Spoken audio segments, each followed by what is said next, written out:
Attention all Americans, we are anonymous. In early December of 2012, a crazy person in Connecticut went to a school and killed 20 school children and a number of adults. The attack in a theater in Colorado was the act of a crazy person. There are always some crazy people, and there are already laws in place making it illegal for them to obtain or to use them. It is illegal to take a firearm into a school or a theater. It is illegal to kill people, yet these laws did not stop these events because criminals do not obey the law.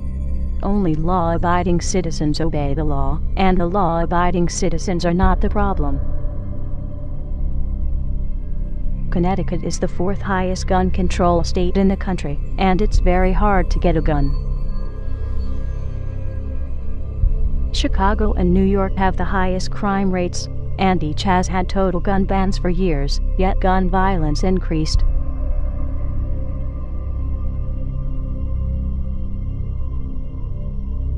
Mexico has a total gun ban for all citizens, but in the last 3 years, more than 55,000 people have been killed by guns because only the drug cartels and criminal government have them.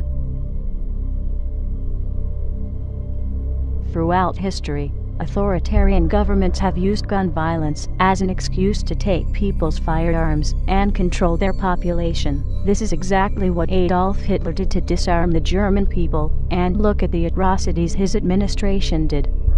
Obama has been working hard to try and ban all semi-automatic weapons and shotguns, while at the same time increasing the weapons and firepower that police and government agencies have. Within minutes of the Connecticut shootings, politicians were on the state-run media saying it was time to get rid of the guns, and they will be talking about it for weeks to come. The Obama administration and his government-funded media have been promoting this idea for months.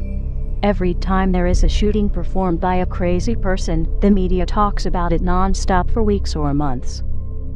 But when there is an illegal or unlawful shooting by police that does not fit Obama's agenda, the story is barely mentioned, such as some of the following cases.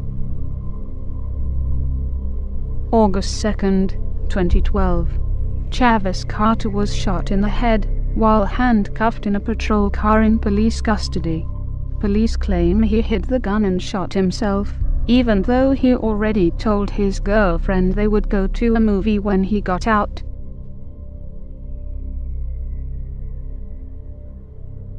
January 2009. Bart police officer Johannes Messel shoots and kills a handcuffed, restrained, unarmed man, while multiple other police officers are around.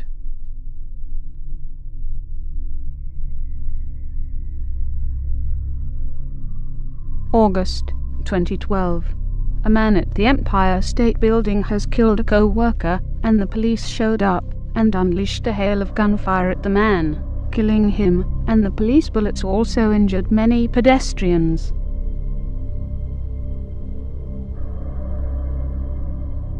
July 2012. Some protesters demand answers from police about why they shot a man in the back. The police responded on the crowd of protesters that had many children under the age of 10, with rubber bullets and attack dogs.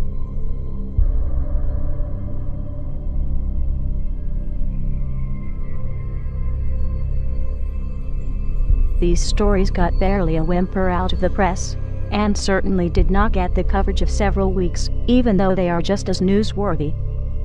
In addition, are the other major violent crimes where firearms were not even used. August 2007, Connecticut. In a home invasion, a wife and 2 children were murdered. The wife and youngest daughter were also victims of sexual assault. Only the father husband survived, and he was badly beaten.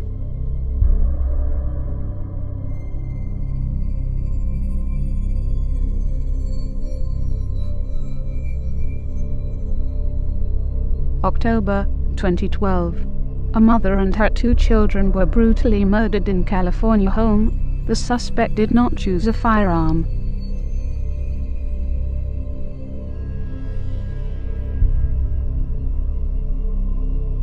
October 2012. 2 children were found stabbed to death when their mother returned home. The suspect was the children's nanny.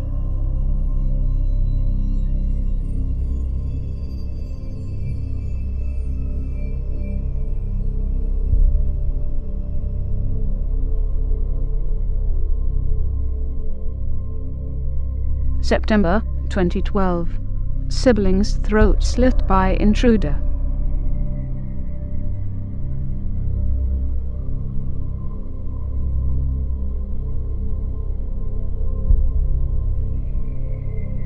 The press also hardly mentions the cases where guns were used by law-abiding citizens to save lives to avoid being raped or killed. October 2012. 12-year-old Oklahoma girl shoots home intruder to protect herself after she tried to evade them.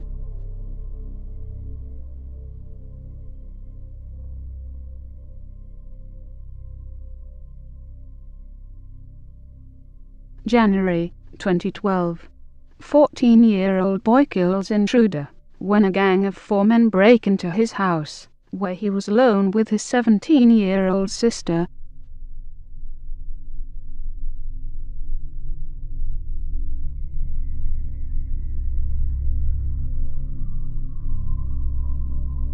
Many would have you believe that guns are the cause of violence, but that is like saying fat people are obese because they have forks and spoons. It is caused by the person that commits the acts, not the instrument they used. If guns were the cause of the violence, then the police would be committing more violence with guns and would need disarmed instead of being more heavily armed. And the military and National Guard should never be used to perform law enforcement duties. Other Anons and many other people, including Alex Jones and many others, have provided lots of evidence over the years to these facts. It has been known, predicted by many for several months, and in some cases years, that Mr. Obama's intentions are to confiscate all firearms, or at least as much as he can, to make it easier to usher in a fascist police state, to establish a one-world government, and under a one-world currency system. It was a tragedy in Connecticut, where the school children were murdered by a crazy person, and, as we have demonstrated in this video, there are countless cases where the press did not report on it as much, because it was not on a political agenda. How dare Mr. Obama soil their memories, and who they were, and are, by using this and other events for his own purpose. Guns have been used to save lives, and could have been used to save other people. Mr. Obama would have you believe that guns are the cause of these crimes that CNN, Fox, and the rest of mainstream media talk about so much, but it is hardly mentioned when the crimes are committed by authorities that are ever increasingly armed. Mr. Obama will tell you he needs to get guns out of the hands of criminals, but he will be taking them out of the hands of law-abiding citizens, while the criminals will still have them, and will have other means of inflicting harm. The law-abiding citizen will be helpless. Those that were saved by guns will become victims. And those that could have been saved by guns will have that history repeated, as others end up raped and murdered.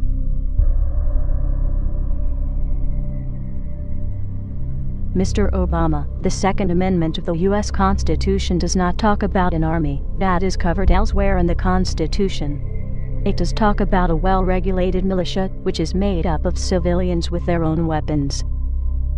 The Second Amendment of the U.S. Constitution does not talk about protecting government or government resources, but it does talk about being necessary for the security of the free state. The Second Amendment of the U.S. Constitution does not say a single word about hunting or sport, but it does say, "The people's right to keep and bear arms shall not be infringed."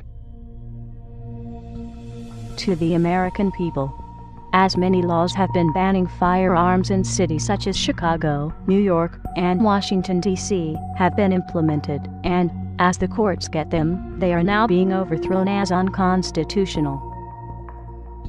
Even if they were not ruled on, they are an infringement to your Second Amendment rights, and you have no obligation to obey it, and the courts have no obligation to enforce it.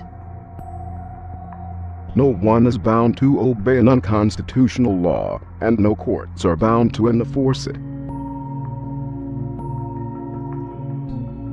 Mr. Obama, as the chief law enforcement officer of the country, you are responsible for the conduct of those under your command.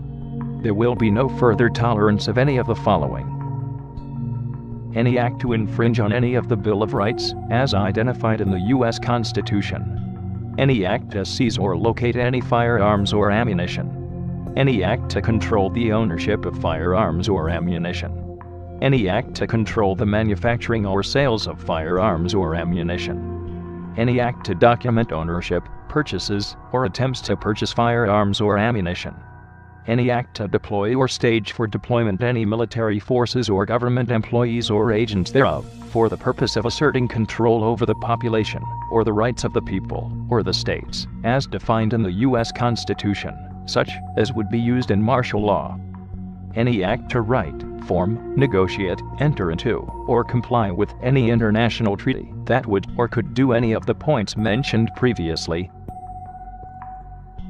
Reed vs. Covert, 354 U.S. 1, 1957.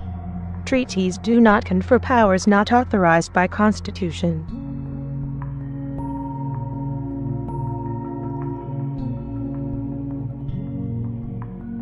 Any action taken by you to attempt to perform those acts, or similar acts, as interpreted by the American people, or any attempt by you to skirt your responsibility to the true office of the presidency, will be viewed by many people as your willful act of insurrection and treason against the American people, as those acts would be willful disregard of your oath of office. Any further attempt by you, your administration, law enforcement, or those under authority of the presidency to perform or assist in performance with any body attempting such acts will be viewed by many people as your willful act of insurrection and treason against the American people, as those acts would be willful disregard of your oath of office. Any further attempt by you, your administration, law enforcement, or those under authority of the presidency to do any of those acts mentioned, or anything similar, will be viewed by many people as your willful act of insurrection and treason against the American people, as those acts would be willful disregard of your oath of office. Upon such acts, it is the responsibility of the Vice President and Cabinet members to immediately exercise their authority under the 25th Amendment of the U.S. Constitution to remove you from office. Failure of such act may be viewed as an act of insurrection and treason by the Vice President and Cabinet members, as such failure would be willful disregard of each of their oath of office. Upon failure of the Vice President and Cabinet members to perform such duty of your removal, it then falls on Congress to immediately force your removal by legal means. Failure of any member of Congress to perform such duty, or to hinder it in any way, will be viewed by many people as an act of insurrection and treason against the American people, as such failure would be willful disregard of each person's oath of office. Upon failure of the Congress to perform such duty, it will be the responsibility upon the United States Supreme Court for failure to act in past or present to rectify said situation, and as such will be viewed by many people as an act of insurrection and treason against the American people, as such failure would be willful disregard of each Supreme Court justice's oath of office. Upon failure of all the aforementioned bodies to perform such duty, it will be the authority and duty of any and all members of the United States Armed Forces to remove the President, Vice President, Cabinet members, and members of Congress, and the U.S. Supreme Court justices from power by military force. Failure by all military members to perform such duties will constitute as an act of civil war against the American people by said authorities. This video has links to other sources. This is for news and education reasons, and so falls under fair use. But no doubt, some people will try and have it removed. Download it and re-upload it, or pass it along. Let the truth be known. We are anonymous. We do not forgive. We do not forget.